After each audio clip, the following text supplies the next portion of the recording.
So I'm someone that's really interested in fairy tales and folklore from around the world. I mean, that's one of the reasons why I love magical realism so much.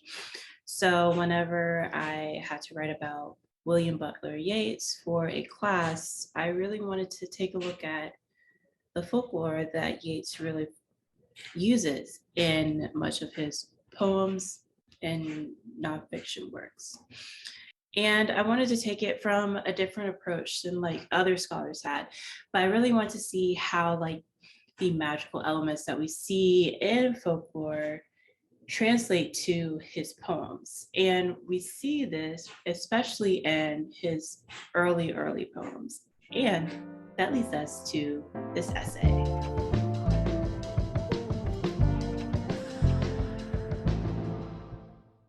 William Butler Yeats is well known for his introspective poems and his dedication to the unification of Ireland. He is also known for his unorthodox views, especially dealing with the occult and Irish folklore and fairy tales. Brigitte Bransbach writes, Yeats himself was firmly convinced that folklore in all its manifestations was a living force, a power which should be used to vitalize literature. Yeats himself became interested in folklore as a child, and I think this opened a magical world that Yeats did not approach with the skepticism of the rational age that he lived in. Instead, he allowed the magic to live on through the words on the page, especially through Irish heroic figures. However, the written word is not the best way to share this magic with readers. The best way to do this is through oral tradition, the way folklore and legend are passed from one generation to the next. Yeats traces the poet's evolutionary background and finds the magical powers of their predecessors. He then explores the possibilities of this magical world and the poet's ability to access it through his verse and bring it to life for their readers and listeners. In his poetry collection, The Rose, Yeats explores the poet's role and magical abilities as a bard by infusing magical symbols from Irish legends into his poetry. From the beginning of his literary career, Yeats was interested in creating a unified identity for Irish people and saw literature as an avenue to achieve this. Yeats examines Ernest Renan's and Matthew Arnold's ideas of Irish literature and its impact on other cultures in his essay, The Celtic Element in Literature. Renan states that the Celtic people and their literature is based in magic, and Arnold agrees with this sentiment and holds that Celtic literature is a source of magic in literature. In response to their ideas, Yeats declares that the Celtic alone has been for centuries close to the main river of European literature. It has again and again brought the vivifying spirit of excess into the arts of Europe. This work shows that Yeats was contemplating on natural magic and how literature reflects this magic embedded into the culture. Yeats expands on this connection, writing, I believe in the practice and philosophy of what we have agreed to call magic, and what I must call the evocation of spirits. The spirits Yeats includes in his poems are the spirits of Irish folklore that provide the magical force embedded in Irish culture. There are many ways to invoke the spirits, but since these tales are originally in Gaelic, one would assume that Gaelic words are the best way to invoke these spirits.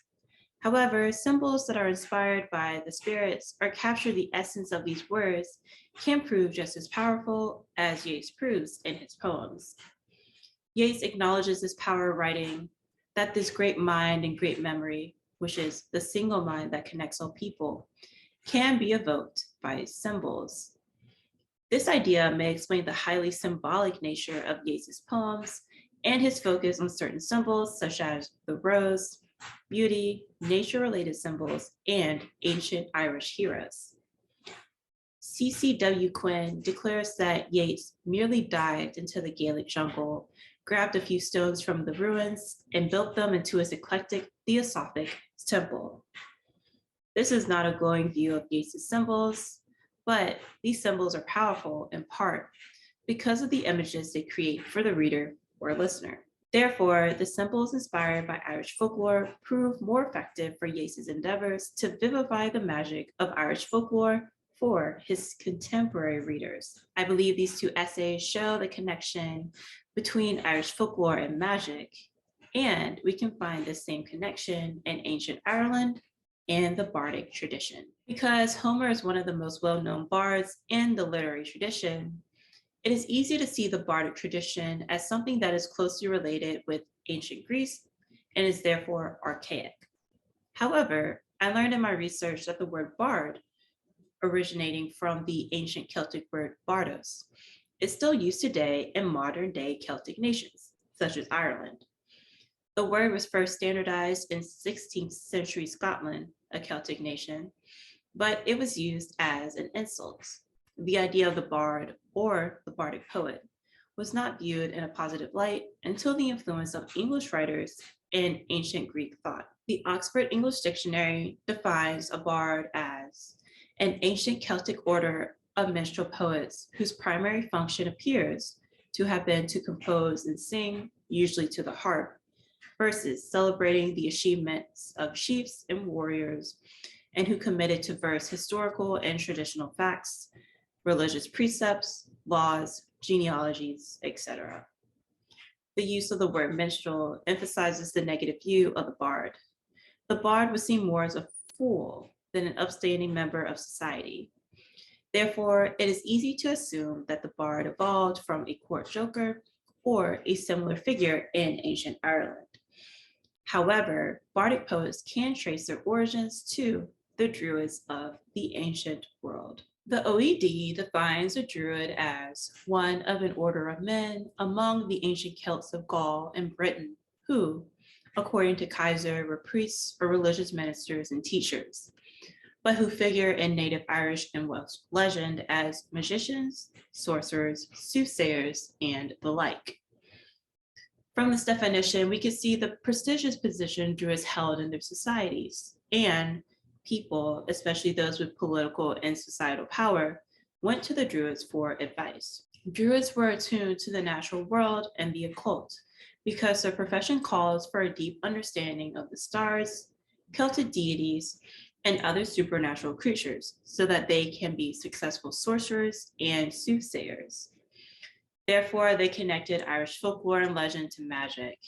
And once the Druids lost their societal power with the introduction of Christianity, they saved themselves by bending before the wind, reducing their numbers and allowing the church to drain off this surplus. The name Druid, was abandoned, but the Druids survived with accentuated functions as the order of Villid or poets. So the Druids' evolution into poets introduced the ideas that poets can connect Irish folklore and magic and infuse this magic into their poems.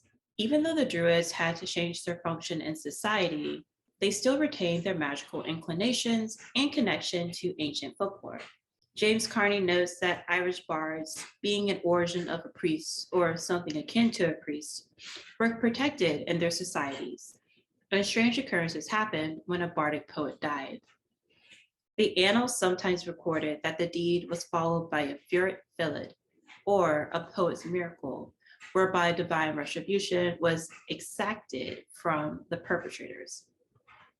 Yeats explores magical occurrences with bardic poets in his short story, The Binding of the Hair. The story is about an ancient Irish bard named A, who serves a young queen married to a king too old and sleepy to protect her from outside attackers. A defends her, but perishes in the process. Afterwards, she discovers his severed head. At this point, a strange miracle occurs. The head sings her a poem. The entries in the annals and Yeats' short story emphasize that the Druids' magical powers were passed down to the bardic poet, while also emphasizing the magical powers of the spoken word. The spoken word is integral to many cultures. People use oral tales to entertain audiences and to pass down important information. Even though most people do not think of prophecies as a part of oral tradition, prophecies are oral in nature. They are rarely written out or rarely straightforward, dominated by symbols, and are usually portrayed in verse, specifically in literary works. The receiver of the prophecy has to figure out what actions they have to take to get their desired results. And I think that we can see these elements in many oral traditions. Some stories are more straightforward than prophecies and tell you the intended lesson, but they are not the same read as they are spoken because the oral component and performance adds to the impact on the audience. Since prophecies need to be spoken, I think that this shows that the power of the spoken word is an ancient idea that was passed down from the future seeing druids to the bardic poet. The bardic poet now assumes the role of an oral speaker, but instead of reading the stars and giving prophecies, the bard is using folklore to connect people to their traditions.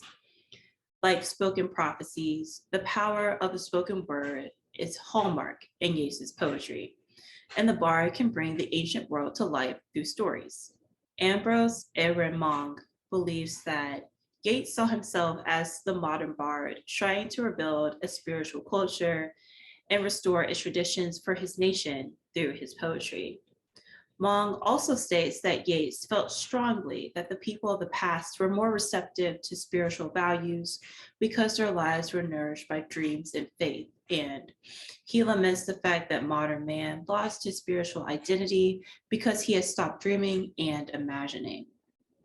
Because of this lack of dreaming, people are disconnected from the magical world of Irish folklore. And the poet is the best one to revive this faith in the magical world because the bardic poet can infuse the magic and wonder using his voice into an oral tale. The poet can especially do this when recounting epic and heroic tales. In fact, I believe that the most powerful symbols Yeats uses are the characters from the stories about Irish heroes. One of Yeats's first poems that draws on Irish legend is The Wanderings of Oisin. The narrator of the epic poem tells the legend of Oisin, an Irish hero who followed the fairy Niamh to Fairyland and stayed there for 300 years. When he finally returns to Ireland, St. Patrick is instituting Catholicism in the country, and instead of conforming with the new religion, Oisin decides to die and join his friends. Oisin does not just reject Catholicism, he also rejects a world that dismisses the magic of the land. While Fairyland, the place where Oisin lived, is a fantasy world, it is still connected to the everyday world and the folklore of Ireland.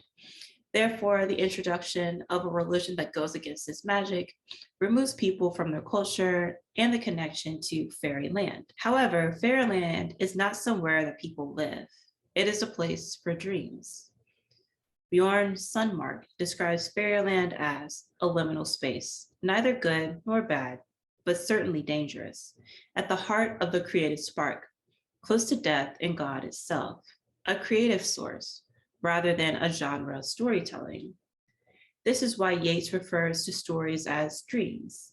This is why he says they have no moral. The Wanderings of Oisin was Yeats's first attempt to connect to Fairyland by writing about this world, and he uses Oisin as a symbol.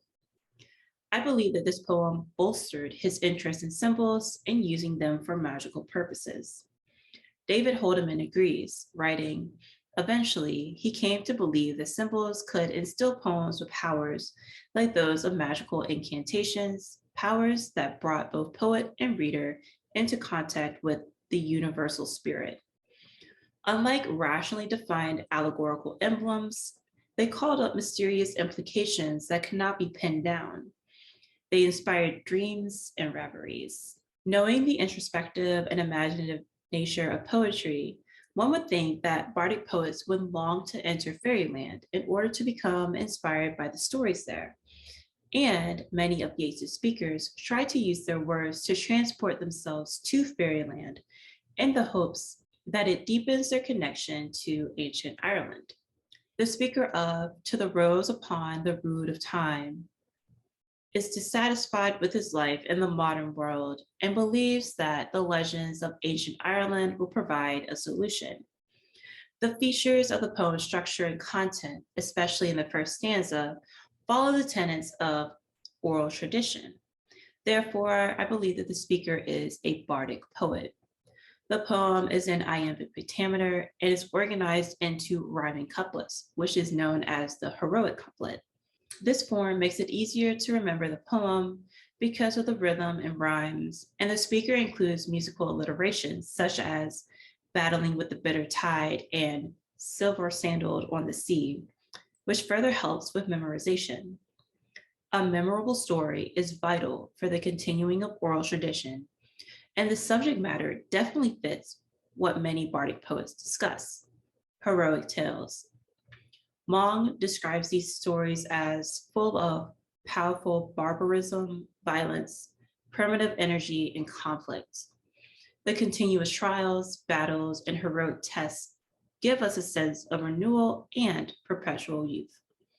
The tenets of the heroic tale constantly breathe life into the story, especially when the listener suspends skepticism and allows the story to reach its full potential, even though many of these stories are unbelievable. Jonathan Allison writes, many of these texts were fabulous, legendary fantasy tales in which supernatural events went unquestioned and were encountered on a regular basis. Yeats never questions the validity of these stories, which valorizes a vigorous imaginative and spiritual life.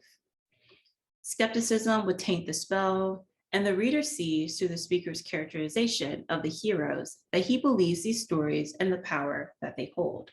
In this poem, the speaker tells the tales of two Irish heroes: Cuchulainn, who battled the sea as punishment for unknowingly killing his son, and Fergus, the king of Ireland, who was dissatisfied with his life as king and eventually became a traveling poet.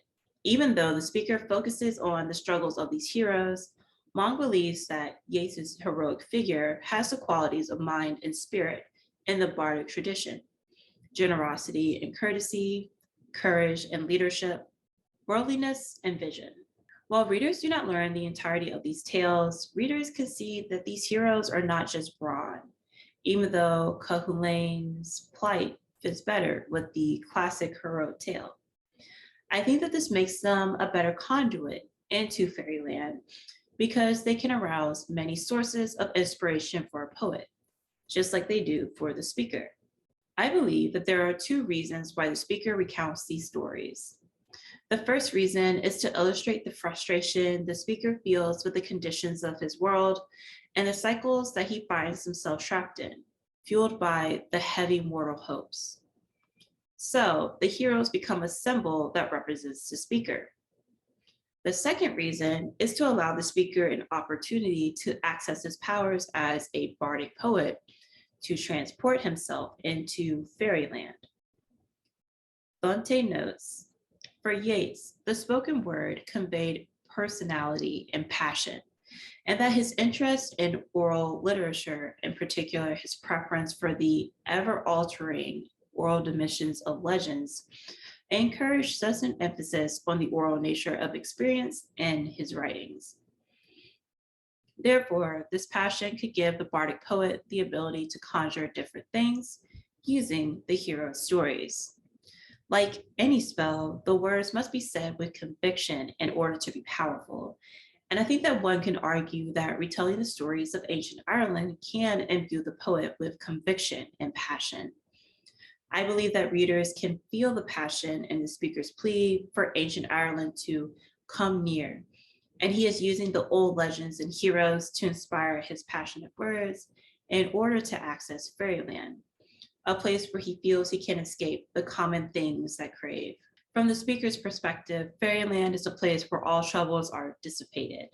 However, Yeats does hint that Fairyland is not as rosy as the speaker believes it is when describing Fergus's story. After talking with the druid, Fergus experiences ruin untold, and the speaker's wish reminds me of the dreaming wisdom Fergus desires in the poem Fergus and the Druid.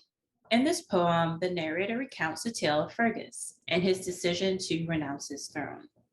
While Fergus does not go on a heroic quest like Oisin, the poem has some elements of the oral tradition.